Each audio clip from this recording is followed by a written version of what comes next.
everybody. This is Chelsea, the dietitian, and it is support group time. Today, we're going to talk about making changes actually happen because we spend a lot of time talking about changes that should be made to have a healthier lifestyle and to prepare for surgery or eat well after surgery. But knowing what to do and figuring out how to do it can be really far apart sometimes. So, we are going to take some time today to talk about actually making those changes that we know we should be to improve our health and our lifestyle. It's difficult because making changes is not always easy to do, even if we know we should be doing them. And sometimes, even if we feel really strongly about not changing something, we may not be ready to make those changes. It's also really normal to feel, kind of ambivalent, like you don't really care one way or another if you make these changes. Um, you might find yourself planning to do something, but then never really following through at the same time. Like you plan to get up early in the morning to exercise tomorrow, and instead you're hitting the snooze button 3 times. So the first step is kind of acknowledging, hey, our present habits, our current approaches to things, um, understanding if we've actually had benefit from that behavior or not. And in our heart of hearts, what we know to be true. Because if our current behaviors aren't helping us move the needle towards our goals, then something has to change, right? We cannot see different results by doing the same things we've always done. We have to change something, and it sometimes takes a little bit of white knuckling to get us through. So, kind of getting clarity on what you're currently doing and really being super honest with yourself about if what you're actually doing is helping you meet your goals is really, really important. Um, think about kind of looking at your current habits with curiosity too, rather than just judging yourself or feeling shame for not following through. That way, you kind of learn to maybe understand why you've been stuck, or, continuing to engage in habits that aren't helpful to help you get closer to your goals. So, the first thing we want to do is remember what our goals are, right?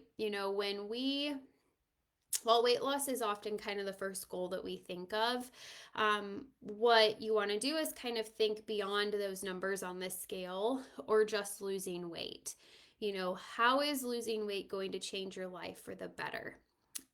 Why is it important to you? Why is losing weight important to you? And what is it that you ultimately want to accomplish? Is it actually a particular number on the scale, or are there other things that you're hoping to accomplish with achieving the weight loss goal? It's really important also that we identify our behaviors. Is there a particular habit or a mindset that we're continuing to go back to that's keeping us stuck from achieving those goals that we have? Is it something that you've discussed a lot with your dietitian, with the office team, and you just can't seem to make progress on it? Physical activity is one area where a lot of people tend to struggle the most. So we'll use this as kind of an example throughout, because getting our bodies moving is so darn hard, always. But we can apply it to a lot of these. We can apply these strategies to a lot of situations. Another thing we want to do is really weigh our options. Let's say you set a goal to walk 3 times a week, but every week goes by and you haven't taken any steps, literally, towards making that happen. So there can be a lot of good reasons for that. You may find yourself getting frustrated, feeling like you can't make this a reality. And you may feel like you're kind of approaching this with judgment and shame. So you want to take a step back and kind of non-judgmentally weigh the costs and the benefits of the decision that you're making. It can be helpful maybe to write down your answers to these questions so you can kind of reflect back on those over time. So some of those questions, if you stay the same, if you don't change your habit, why do you want to stay the same? An example would be, I don't really like exercise. It's hard to find time to do it with everything I have going on. And then ask yourself, what are the benefits of staying the same, of not going for those walks? You may think to yourself, I get to sleep longer instead of waking up early to walk. I don't have to worry about people looking at me while I'm going for my walk. There's other stuff that I can get done, like cooking dinner or paying bills or checking emails instead of taking that time to walk.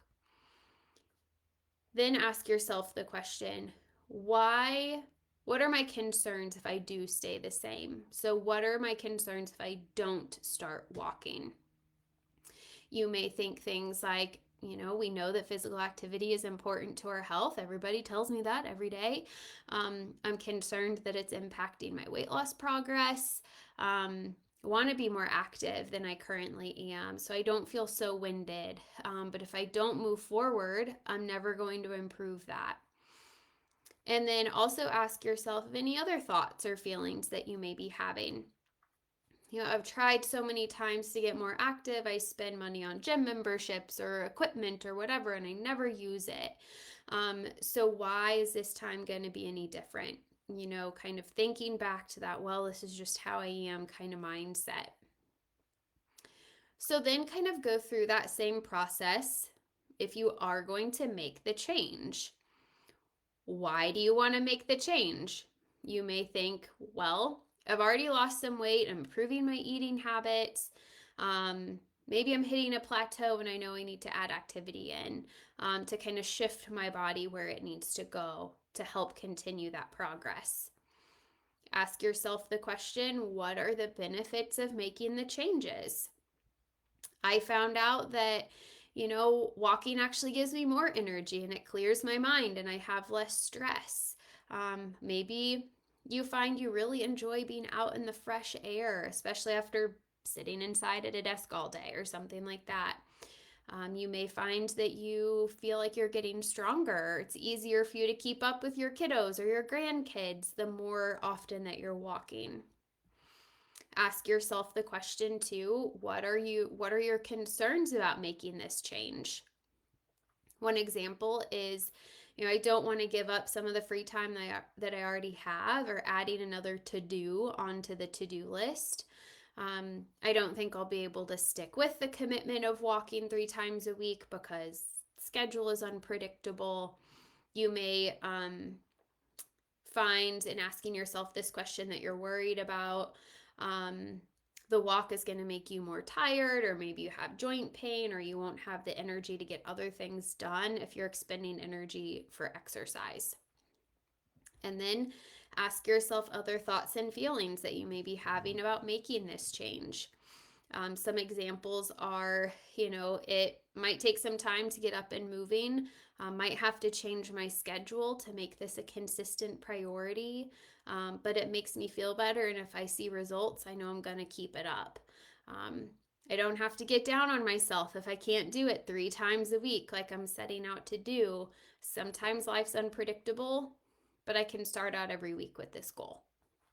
Okay, so you want to really kind of take some time to reflect into yourself. What are the thoughts and feelings you have about staying the same versus making the change that you feel like you should be making in your head? Okay, and then you want to kind of look at the numbers. So now that you're kind of taking these steps to identify what you want to change, the pros and cons of changing versus not, then you want to kind of start to explore your thoughts and feelings about the reasons to stay the same or make the change. So all those things we just talked about. So, and then you want to answer some questions. So for reasons for staying the same, ask yourself on a scale of 0 to 10, what do I think about, the reasons that I came up with? And then ask yourself on a scale of 0 to 10, how do I feel about the reasons for not changing? And then when you add those numbers together, you're going to get this kind of motivation score. So, when you kind of go through this scoring process. You don't have to do this, but it's a way to kind of give yourself a number to say, okay, hey, how like basically how confident or not confident am I in making this change for myself? It's really important to remember when we think about changing our behavior that change is really a spectrum. Okay. Success with lifestyle changes requires learning or developing new skills that can help you manage your health and to help you manage your weight. Some of those changes may feel pretty seamless, easy to make without making a big impact in your life, like swapping regular pasta for whole wheat pasta, for example. Doesn't take any more work to do that. While other changes might be much more significant. Going for a walk for 30 minutes 3 times a week takes a lot more time and effort than just grabbing a different box of pasta off the shelf. So in that sense, you can think of that change as a spectrum. Some are easy, some are hard. How many easy versus hard things do I want to try to change all at one time? At the end, we kind of have a comfort zone and then we have a stress zone of changes. In that comfort zone, that includes things that we're familiar with as far as our behaviors and our routines. If you stay in your comfort zone all the time, you're going to have limited results. Okay. On the other hand, behaviors that start off maybe in what we call the stretch zone will end up moving into our comfort zone over time. The stretch zone is where, to make a change, we have to go like beyond that comfort zone that we have into the stretch zone. And that's where those new habits start to build and we start to practice them. So this could be a habit like walking twice a week or setting aside an hour every Sunday to prep some lunches or having at least 1 cup of veggies with lunch and dinner, for example. This stretch zone is where development of those new skills starts to take place, and it can feel kind of uncomfortable and unnatural, but it's not painful. Yes, you have to try. It's not automatic yet, but we're not putting ourselves out too much. We already eat a vegetable, let's make that portion a little bigger. Or I'm already walking, let me walk 1 extra time. Just like stretching. It's not painful, but we feel it, right? When you practice those healthy new behaviors enough, though, over time, they start to become a part of your comfort zone. And now they're ingrained into our daily habits. Then we have our stress zone. So if you take on too much too quickly, it can be very overwhelming. And you push beyond that stretch zone, you're well past your comfort zone, and now we're stressed out. So when you're in that stress zone, it becomes almost impossible to stick with your plan. But in some ways, it can help you identify things that are not sustainable for the long term. So you may have to kind of revise your approach a little bit there. Ways to kind of find out if you're in your stress zone are if you hear yourself internally saying things like, well, when I stick to this, or if I can do this, or things of that nature.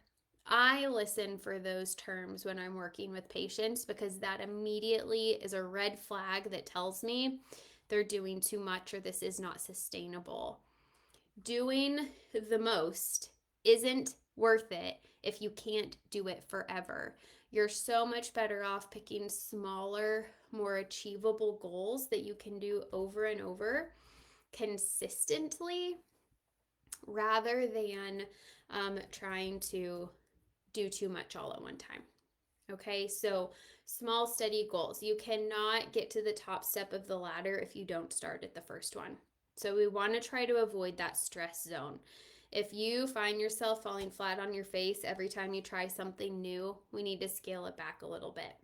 Okay, we need to scale it back and try to find something that's a little bit more achievable. So when you're trying to move yourself from thinking about it to actually making those changes, you want to, again, remember to go slow. You want to really internalize with yourself, especially if you're struggling with something you know that you should do. What happens if I don't change, and what happens if I do? If the result of changing is important to you, use that as a motivation to keep moving forward. If the result of that change isn't super significant, at least not right now, maybe that's something you put on the back burner for a rainy day. Okay, maybe we don't tackle that one just yet. Think about your goals, not just your weight loss goal, but the habits that it's going to take you to get there.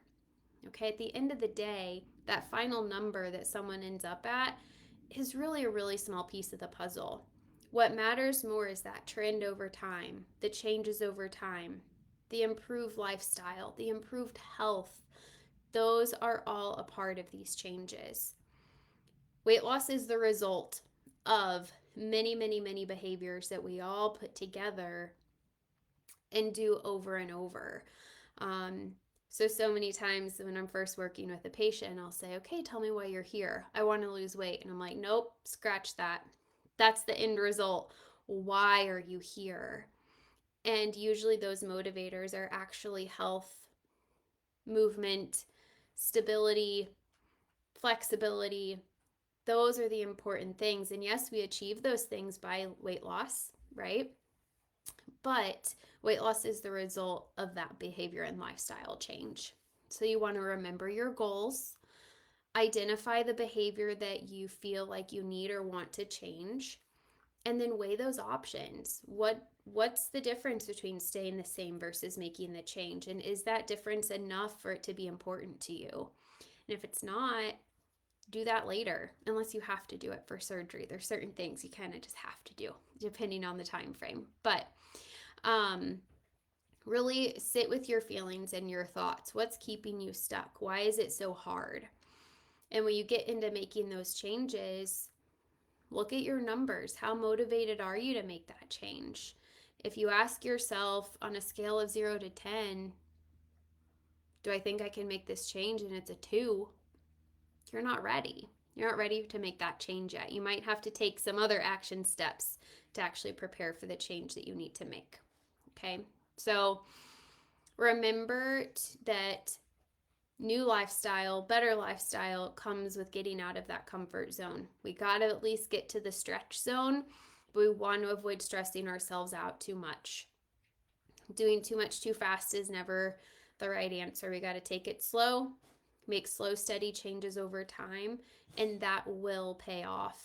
Those small steps will continue to move you further to really big changes if you can do those small things consistently. All right.